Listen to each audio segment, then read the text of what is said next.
حاضرین جماعت یا علی مدد، آج ہم ایک منفرد قسم کی یونیک قسم کی گیدرنگ میں بیٹھے ہیں، جہاں ہم سب کا تعلق خدمت سے ہے۔ مختلف حیثیتوں میں ہم جماعتوں میں خدمات انجام دیتے ہیں۔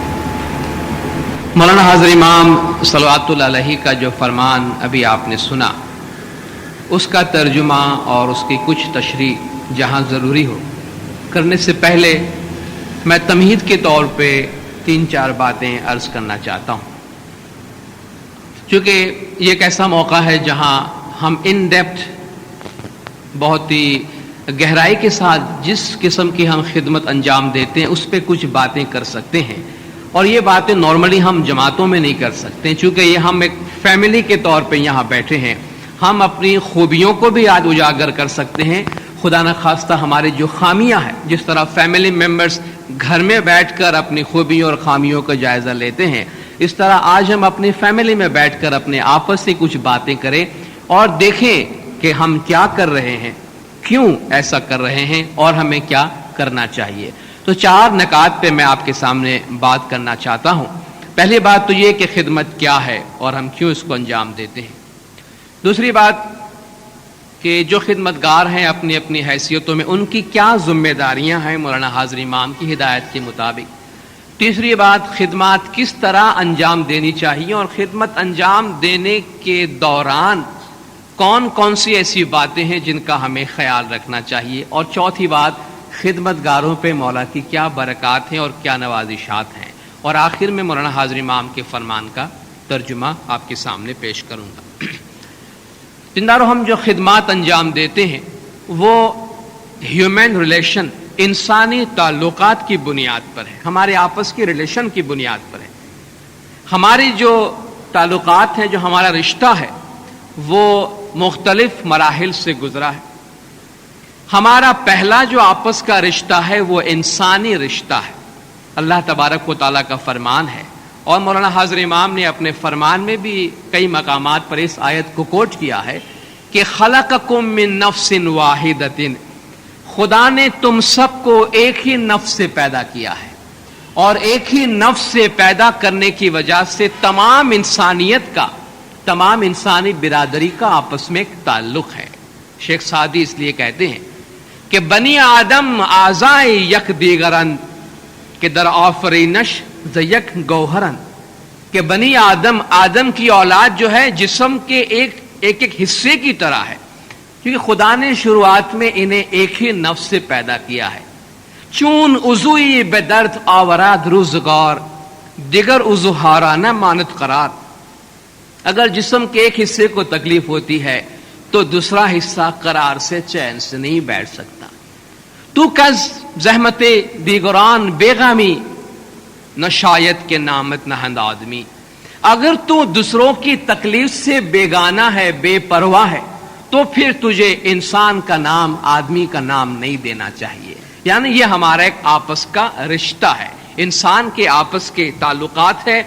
حضرت عیسیٰ علیہ السلام کے حوالے سے ایک حدیث بیان کی جاتی ہے کہ وہ کہتے ہیں خداوند تعالیٰ نے ایک دفعہ ان کو فرمایا کہ قیامت کے دن میں تجھ سے کہوں گا کہ میں دنیا میں بھوکا تھا، تو نے مجھے کھانا نہیں کھلایا، اور گزارش کی جائے خدایا تو دنیا میں بھوکا کیسے ہو سکتا ہے؟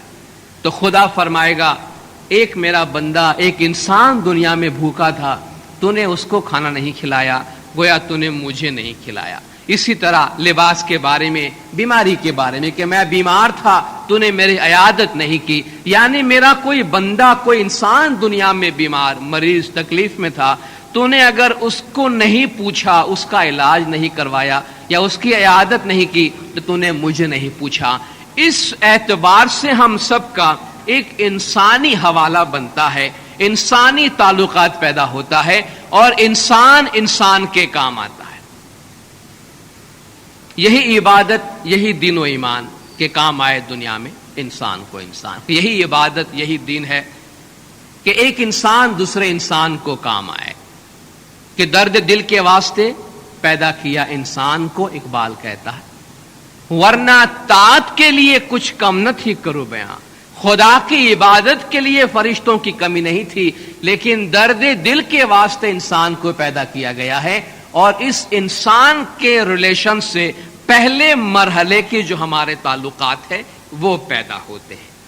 اس کے بعد ہمارا ایک اور تعلق پیدا ہوتا ہے جس سے یہ رشتہ اور گہرا ہو جاتا ہے، اور وہ دین اسلام کے حوالے سے ہمارا تعلق بنتا ہے۔ اللہ تبارک و تعالیٰ کا فرمان ہے کہ تمام مسلمان، تمام مومنین آپس میں بھائی بھائی ہیں۔ وَاعْتَصِمُوا بِحَبْلِ اللَّهِ جَمِيعًا وَلَا تَفَرَّقُوا، تم سب آپس میں مل کر اللہ کی رسی کو مضبوطی سے تھامے رہو اور ٹکڑے ٹکڑے مت ہو جاؤ۔ وَاذْكُرُوا نِعْمَةَ اللَّهِ عَلَيْكُمْ إِذْ كُنْتُمْ أَعْدَاءً، اور تم پر اللہ کے نعمت کو یاد کرو جب کہ تم آپس میں دشمن تھے۔ فَأَصْبَحْتُمْ بِنِعْمَتِهِ إِخْوَانًا، کہ تم آپس میں ایک دوسرے کے دشمن تھے۔ فَأَلَّفَ بَيْنَ قُلُوبِكُمْ، خدا نے تمہارے دلوں کے درمیان الفت ڈال دی۔ فَأَصْبَحْتُمْ بِنِعْمَتِهِ إِخْوَانًا، اور اس کی نعمت سے یعنی حضور اکرم صلی اللہ علیہ وآلہ وسلم کی وجہ سے، ان کی تعلیمات کے طفیل ہم آپس میں ایک دوسرے کے بھائی بھائی ہو گئے۔ خدا فرماتا ہے انما المؤمنون اخوة فاصلحوا بین اخویکم، مومنین آپس میں بھائی بھائی ہے۔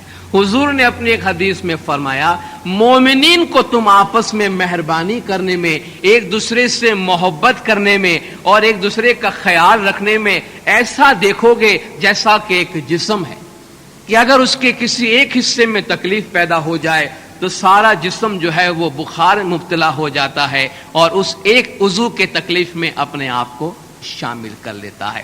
تو ہماری جو دوسری رشتے کی دوسری بنیاد بنتی ہے وہ اسلام کے حوالے سے ہے، اور مولانا حاضر امام نے بھی اپنے فرمان میں کئی مقامات پر اسپرٹ آف اسلام یعنی اسلام کی روح کے تحت بھائی چارے سے رہنے کا فرمان کیا ہے، اور یہ رشتہ اس وقت قائم ہوا۔ آپ جانتے ہیں تاریخ کا میں حوالہ دیتا ہوں، حضور اکرم جب مکہ سے ہجرت کر کے مدینہ گئے، مدینہ پہنچتے ہی وہاں دو قسم کی جماعتیں پیدا ہوئی، ایک وہ جو مکہ سے حضور کے ساتھ ہجرت کر کے گئے تھے، ایک وہ جماعتیں جو مدینہ میں رہتی تھی۔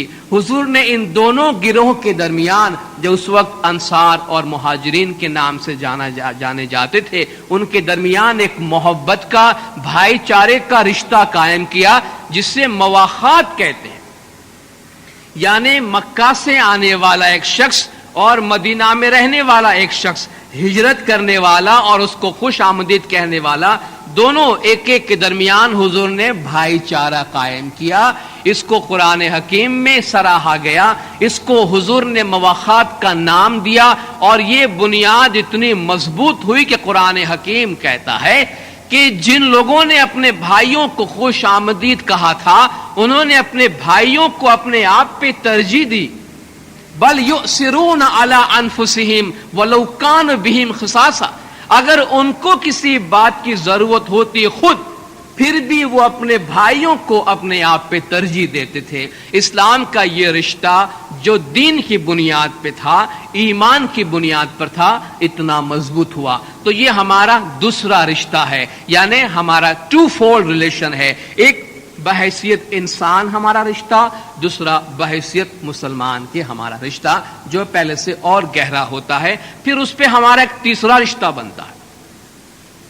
تیسرا ریلیشن جو ہمارا بنتا ہے وہ ایک خاص طریقے کو فالو کرنے کی وجہ سے، دین اسلام میں بھی زمانے کے امام کی، حاضر امام کی پیروی کرنے کی وجہ سے ہم ایک اور تیسرے مضبوط رشتے میں، یوں سمجھیے کسی چیز کو 3 گانٹھ لگائی جائے تو وہ کتنی مضبوط گانٹھ ہوتی ہے۔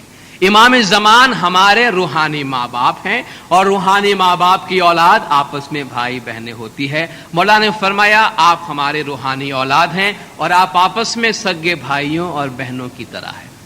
امام زمان روحانی ماں باپ ہے، جس طرح دنیاوی ماں باپ کے دودھ پینے، دنیاوی ماں کے ایک ہی ماں کے دودھ پینے کی وجہ سے بچے آپس میں بھائی بن جاتے ہیں، بہنیں بن جاتی ہیں، اسی طرح امام زمان کا فرمان جو روحانی دودھ کی حیثیت سے ہے، امام زمان کی اطاعت جو روحانی دودھ کی حیثیت سے ہے، اس میں منسلک ہونے کی بنا پر ہم سب آپس میں بھائی اور بہن ہیں۔ یہ جو ہمارا ریلیشن بنتا ہے ایک ہی خاندان کے ممبر کی طرح، جب اس ریلیشن کے بیسس پہ، اس رشتے کی بنیاد پہ ہم کوئی کام ایک دوسرے کے واسطے کرتے ہیں تو اس کو خدمت کہتے ہیں۔ ایک دوسرے کے کام آنے کے لیے ایک انسانی جذبہ ہے جس کو ہم استعمال میں لاتے ہیں، اس کو خدمت کہتے ہیں۔ خدمت کی دو قسمیں ہوتی ہیں عام طور پہ، ایک تو انڈیویجول خدمت ہوتی ہے جو ہر آدمی اپنی اپنی جگہ پر اپنے نوعیت خدمت انجام دے دیتا ہے، ایک اجتماعی خدمت ہوتی ہے جو کسی تنظیم کے تحت کی جاتی ہے۔ انفرادی خدمت تو یہ ہے کہ بھئی چلو ہمارے گھر کے پڑوس میں کوئی شخص دکھی ہے، بیمار ہے، عیادت کی ضرورت ہے، دوا کی ضرورت ہے، ہسپتال لے جانے کی ضرورت ہے، ہم نے اس کو ہیلپ کر دی۔ کسی راستے سے گزرنے والے کو دیکھا بھئی نابینا ہے، ہاتھ دے دیا، راستہ پار کرا دیا۔ یہ چھوٹی موٹی خدمات ہم انڈیویجولی ہر شخص اپنی جگہ پہ کرتا ہے۔ آج جس خدمت کی ہم بات کرتے ہیں وہ ہم اجتماعی خدمت کی بات کرتے ہیں، اور چونکہ یہ حاضر امام کے حوالے سے ہے، انسٹیٹیوشن آف امامت کے حوالے سے ہے، اس لیے ہماری یہ خدمت جو صدیوں سے جاری ہے اب وقت گزرنے کے ساتھ ساتھ ایک ادارے کی، ایک انسٹیٹیوشن کی، ایک تنظیم کی صورت اختیار کر گئی ہے، جس میں ہر شخص کی خدمت اپنی جگہ پہ انفرادی اہمیت تو رکھتی ہے، لیکن اس کی اہمیت ایک مشین کے پرزے کی طرح ہے کہ ہر پرزہ چاہے چھوٹا ہو یا بڑا اپنی جگہ پر ایک ایسا کام کرتا ہے جس کی وجہ سے اس پورے مشین کا جو ایک مقصد ہوتا ہے وہ پورا ہوتا ہے کہ اس سے کوئی چیز باہر آئے، کوئی چیز پروڈکشن میں آئے۔ تو یہ ہماری خدمت کی آج نوعیت ہے کہ ہم یہاں جو بیٹھے ہیں کسی نہ کسی اعتبار سے منظم طور پہ کسی نہ کسی ادارے میں خدمت کرتے ہیں، اور وہ ادارہ جو منصب امامت ہے،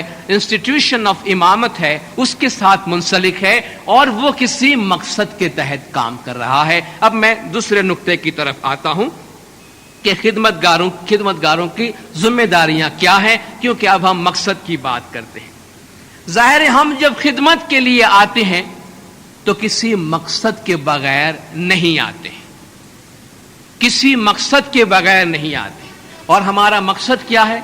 خدمت کے یہ تمام ادارے، امام زمان کی جو سوچ ہے کہ ہماری جماعت کو ترقی دی جائے، ہر شعبہ زندگی میں ہماری جماعت آگے بڑھے، جماعت مضبوط ہو، مضبوط سے مضبوط تر ہوتی جائے، مولا کے اس انٹینشن اور مولا کے اس ادارے کو، اس ارادے کو عملی جامہ پہنانے کے لیے ہم اپنی طرف سے اپنی خدمات زمانے کے امام کو پیش کرتے ہیں۔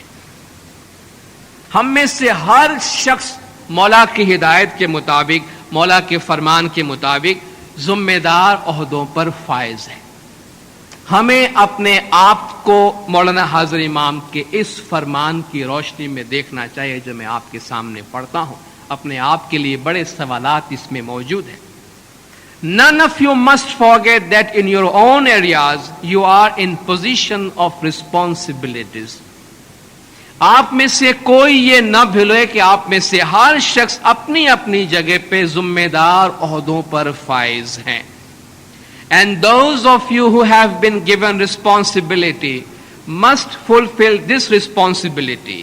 آپ میں سے جن جن کو ذمہ داریاں دی گئی ہیں وہ ان ذمہ داریوں کو ضرور پورا کریں، otherwise ورنہ they are misleading themselves، وہ اپنے آپ کو دھوکہ دیتے ہیں، they are misleading the جماعت، وہ جماعت کو دھوکہ دیتے ہیں، and they are misleading the امام، اور وہ امام کو دھوکہ دیتے ہیں۔ And I want you to remember this، اور ہم چاہتے ہیں کہ آپ یہ یاد رکھیں۔ لوگ کہتے ہیں بے چلو اپنے آپ کو دھوکہ دے دیا، جماعت کو دھوکہ دے دیا۔ بھئی امام کو دھوکہ کس طرح دیا جاتا ہے؟ امام کو مسلیڈ کس طرح کیا جاتا ہے؟ میں نے پہلے عرض کیا، امام زمان کے سامنے جو ہم اپنی خدمت پیش کرتے ہیں، ہماری یہ خدمات امام کی جو پروگرامز ہے اس میں سٹرکچر کے طور پہ پیش کیا جاتا ہے کہ ہماری جماعت میں اتنے والنٹیئرس ہیں، اتنے ٹیچرس ہیں، اتنے خدمت گزار ہیں، اتنے سال یہ کام اس طرح ہوگا تو ہماری جماعت یہاں سے وہاں تک پہنچے گی. اور اس پکچر کو سامنے رکھتے ہوئے امام زمان دوسرے پروگرامز بناتے ہیں، لیکن اس میں کوئی شخص یا چند افراد اپنی ذمہ داری پوری نہیں کرتے ہیں. تو ہم نے جو امام زمان سے کہا یا مولا آپ ہمیں خدمت دیجئے، ہم کرنے کو تیار ہیں، اور آپ کے جو پروگرامز ہیں اس کو ہم آگے بڑھائیں گے، وہ ہم نہیں کرتے ہیں. ہم نے امام سے کہا خداوند ہم یہ کام کریں گے، لیکن ہم نہیں کرتے. تو ہم نے امام سے جھوٹ بولا، ہم نے امام سے دھوکہ کیا. ہم نے امام سے یہ کہا کہ آپ کے جو پروگرامز ہیں اس کو وہاں تک پہنچانے میں ہم آپ کی مدد کریں گے، ہم اپنے آپ کو پیش کرتے ہیں، لیکن اگر ہم اپنی ذمہ داری پوری نہیں کرتے ہیں تو وہ کام نہیں ہو پاتا. اور اس طرح امام زمان کو ہم ایک غلط وعدہ کرتے ہیں، ایک غلط پکچر دکھاتے ہیں، یا ایک غلط رپورٹ امام کے سامنے پیش کرتے ہیں. جو کام ہم نہیں کر سکتے تھے اس کو ہم نے کمٹ کیا، یا ہم نے جو کمٹ کیا اس کو ہم نے نہیں کیا. تو ہماری جو ذمہ داریاں ہیں دیندار، اس میں سب سے پہلی بات یہ، ہم سب اپنی اپنی جگہ پہ ذمہ دار عہدوں پہ، ضروری نہیں ہے کہ کوئی چیئرمین ہو یا کوئی سیکرٹری ہو یا کوئی ممبر ہو، وہی ذمہ دار عہدوں پہ ہوتا ہے. جس نے اپنے اوپر خدمت لی ہے، کسی بھی پوزیشن میں خدمت کرتا ہے، اس کی ایک ذمہ داری ہے، وہ اپنے آپ کو ذمہ دار تسلیم کرے اپنی جگہ پہ. مولا فرماتے ہیں ہمارا اعتماد تمہارے اوپر ہے. ظاہر ہے جس کے اوپر امام کا بھروسہ ہو، جس پر امام کا اعتماد ہو، اس پہ کتنی بڑی بات امام اپنی طرف سے رکھتے ہیں. جماعت کے مستقبل جو مولا تعمیر کر رہے ہیں اس میں بہت بڑا حصہ، بہت بڑا ہاتھ ہمارا ہوتا ہے، کیونکہ مولا ہمیں اس کام کے لیے استعمال کرتے ہیں. اس لیے جو خدمات ہم انجام دیتے ہیں اسے لائٹلی لینے کی، ہلکے دل سے لینے کی ہمیں اجازت نہیں ہے. یہ خدمت مولا کے فرمان میں بھی آیا ہے. آپ کے کندھوں پہ میں خدمت کرنے کا شوق یا خدمت کرنے کی خوشی نہیں ہونی چاہیے کہ بھئی میں خدمت گزار ہوں، 2 دن یہاں چلا گیا، 1 دن وہاں چلا گیا، مجھے پوچھنے والا کوئی بھی نہیں، چونکہ میں آزاد امیدوار ہوں، چونکہ میں آنرری ہوں. مولا فرماتے ہیں پروفیشنلزم آنرری سروس کے اندر بھی آنی چاہیے، یعنی پروفیشنلز کی طرح کمٹمنٹ اور کوالٹی ہونی چاہیے خدمت. تو اگر ہم یہ سمجھ لیتے ہیں کہ ہم پہ ذمہ داری عائد ہوتی ہے، یہ محض کوئی معمولی سی چیز نہیں، تو پھر ہم اس مرحلے سے اور آگے بڑھتے ہیں. یہ اپنے ذہن میں رکھتے ہوئے کہ امام زمان ہم پہ بھروسہ رکھتے ہیں اور امام زمان نے بہت بھاری ذمہ داری دی ہے. تیسری بات اس حوالے میں، خدمت کس طرح انجام دی جائے اور خدمت انجام دینے میں کون کون سی بات سامنے رکھنی چاہیے. اور اس میں بہت ساری باتیں آتی ہیں دینداروں، انڈیویجول لیول سے لے کے اور اجتماعی لیول تک، اور مختلف سطح کی جو ہماری خدمات ہیں، ہر مرحلے میں خدمت دینے والوں کو یہ بات ذہن نشین کرنی چاہیے. سب سے پہلی بات، اپنے آپ کو جماعت کے واسطے اویلیبل رکھیں، خاص طور پہ وہ لوگ کہ جن کی جماعت کو ضرورت پڑتی ہے. بھئی کوئی بڑی پوسٹ کے اوپر ہے، جو بہت بھاری سنگین قسم کی سینسیٹیو قسم کی خدمات انجام دیتے ہیں اور جماعت کا ان سے کنسلٹ کرنا بہت ضروری ہے، ایسے خدمت گزاروں کو اویلیبل رہنا چاہیے. اویلیبل کس طرح کہ معلوم ہو کہ جب میں ان کے پاس جاؤں تو وہ اویلیبل ہوگا، مجھے ملے گا اور مجھے ٹائم دے گا. چونکہ خود مولا نے فرمایا کہ ہمارے پاس کسی کو لیڈرز مقرر کرنے یا انسٹیٹیوشن میں بٹھانے کی اور کوئی وجہ نہیں ہے، ایک ہی وجہ ہے کہ ہم ان کو جماعت کے فلاح و بہبود کے واسطے استعمال کرتے ہیں اور اپوائنٹ کرتے ہیں. اگر مولا نے مجھے ذمہ داری دی ہے جماعت کے واسطے اور جماعت مجھے ڈھونڈتی پھری اور میرا پتہ ہی نہ ہو کہ میں کدھر ہوں، تو یہ تو ذمہ داری نہیں. Leaders must be available for the جماعت، یہ مولا کی ہدایت ہے. اور اس کے لیے کوئی ایسا طریقہ انتظام کریں کہ مثلا جماعت خانے میں حاضر ہو، جہاں اس کی بیٹھنے کی جگہ ہے وہاں حاضر ہو جب بھی اس کی ضرورت پیش آئے. چونکہ یہ تو ایک سیکریفائس ہے، یہ تو ایک قربانی ہے، اور جب امام کے لیے قربانی دیتے ہیں تو کچھ تکالیف جو اپنے اوپر آئے اسے برداشت کر لینی چاہیے.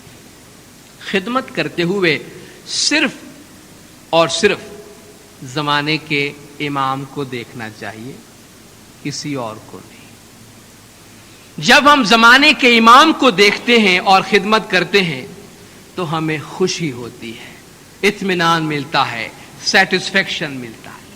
اس کے علاوہ کسی اور طرف دیکھتے ہیں، بدلے کی تمنا، ریوارڈز کی تمنا، اپنے سیلف ریسپیکٹ کی بات، اس نے مجھے یہ کیوں کہا اور اس نے یہ کام کیوں کیا، اس نے یہ کیوں نہیں کیا، مجھ سے کیوں کروایا، تو وہاں بجائے خدمت ہمارے لیے رحمت بننے کے ہمارے لیے زحمت بن جاتی ہے، اور خدمت کے دوران ان چیزوں کی گنجائش نہیں ہے۔ صرف زمانے کے امام کو دیکھیے، اور مولا کا یہ موٹو ہے فرمان کا جو میں آپ کے سامنے پیش کرتا ہوں، خدمتگاروں کے بارے میں ہے مولا کا فرمان: آپ میں سے وہ جو اپنی جماعت میں ذمہ دار عہدوں، با اختیار عہدوں پر ہیں، ہم چاہتے ہیں کہ وہ آج سے لے کر ہر صبح اور ہر شام اپنے آپ سے یہ سوال کرے۔ یہ مولا کا فرمان 1973 کا ہے۔ آج صرف آپ کو یاد دلاتا ہوں، ہم میں سے کون ہے جو یہ سوال اپنے آپ سے صبح شام کرتا ہے؟ صبح شام نہیں تو ہفتے میں ایک دفعہ کرتا ہے، یا مہینے میں ایک دفعہ کرتا ہے، سال میں ایک دفعہ کرتا ہے، اپنی سروس کے پورے ٹینیور کے درمیان ایک دفعہ بھی اپنے آپ سے یہ سوال پوچھتا ہے یا نہیں پوچھتا ہو؟ جو حاضر امام نے اس کو صبح شام پوچھنے کے واسطے کہا، اپنے آپ سے ہم چاہتے ہیں کہ وہ آج سے لے کے ہر صبح ہر شام اپنے آپ سے سوال کرے، کیا میں نے جماعت کے دوسرے افراد کے ساتھ اسی طرح کا سلوک کیا ہے جس طرح میرے امام نے مجھے فرمایا تھا، یا پھر میرا دل سیاہ ہے یعنی کالا ہے؟ یعنی میں نے مولا کے روحانی بچوں کے ساتھ، جماعت کے ساتھ اس طرح برتاؤ کیا ہے جس طرح میرا مولا چاہتے ہیں، یا پھر میرا دل کالا ہے؟ اگر میں نے اس طرح کا برتاؤ نہیں کیا جس طرح کرنا چاہیے، تو کل سے اس طرح کروں گا، اور میں اس قسم کی چیز کبھی نہیں کروں گا جو جماعت میں دوسرے روحانی بچوں کے ساتھ نہ کرنے کا امام نے فرمایا۔ لک ٹو یور امام، ہمیشہ اپنے امام کو دیکھو اور امام کو دیکھ کر کام کرو۔ ہم چاہتے ہیں کہ آپ اس کو اچھی طرح سمجھیں کہ جماعت میں دوسرے روحانی بچوں کے ساتھ بھائیوں جیسا سلوک نہیں کرتے، وہ ہمارے نزدیک کالے دل والے ہیں، اور ہم نہیں سننا چاہتے کہ ہماری جماعت میں کوئی بھی روحانی بچہ کالے دل والا ہو۔ اور کالے دل والا کی ڈیفینیشن مولا نے یہ بتائی کہ جو امام کی خواہش کے مطابق کام نہیں کرتے، اور امام کی خواہش کے مطابق کام کرنے کے لیے اپنا محاسبہ صبح شام ہونے کی ضرورت ہے، اپنے آپ سے صبح شام پوچھنے کی ضرورت ہے، امام کی ہدایت کے مطابق میں نے کام کیا ہے یا نہیں، اپنا ایک روٹین بنانا چاہیے۔ مولا نے بڑی آئیڈیل صورتحال دی ہے، لیکن اگر ہم ہفتے میں ایک دفعہ یا مہینے میں ایک دفعہ اپنے آپ سے پوچھیں تو بھی میں سمجھتا ہوں کہ صورتحال خود اپنی صورتحال بہت زیادہ اچھی ہو سکتی ہے، اور بہت زیادہ اس میں امپروومنٹ ہو سکتا ہے۔ جو لوگ خدمت کے میدان میں ہیں، کسی بھی مرحلے میں پرسنل چیزوں سے بالاتر ہو کے کام کریں، ذاتیات سے بالاتر، سیلف کو بیچ میں نہ لائیں، سیلفشنس نہ ہو، سیلف لیسنس، بے لوث قسم کی خدمت ہو۔ اگر ہم کسی انفلوئنشل پوزیشن میں ہیں، اگر کوئی بارسوخ جگہ پہ ہیں، اقربا پرستی، میں بہت صاف گوئی سے اس لیے کام لیتا ہوں کہ اس کے علاوہ اور کوئی پلیٹ فارم نہیں ہے جہاں ہم یہ بات کرتے ہیں کہ بھئی میں اسی جگہ پہ ہوں، چلو میرے بھائی کو آگے بڑھا دیا، چلو میرے داماد کو آگے بڑھا دیا، میری بہن کو لے آیا۔ یہ امام کی خواہش کے مطابق نہیں ہے۔ امام میرٹ کی بات کرتے ہیں، میں نے اس کو آگے بڑھایا، فلان سیدھے وہ میرے سے بات نہیں کرتا، اس کو گرا دو، اس کو وکٹیمائز کرو، اس کو تکلیف دو۔ یہ چیزیں خدمت کے میدان میں، بلکہ کسی میدان میں بھی نہیں ہونا چاہیے، لیکن خدمت کے میدان میں تو بالکل نہیں ہونا چاہیے، کیونکہ خدمت کی سیٹ پہ حاضر امام جماعت کی بھلائی کے واسطے بٹھاتے ہیں، جماعت کے مفاد کے واسطے بٹھاتے ہیں۔ اپنا جو ذاتی گرج ہے اس کی اس میں کوئی جگہ نہیں ہونی چاہیے۔ ان تمام چیزوں سے بالاتر ہو کر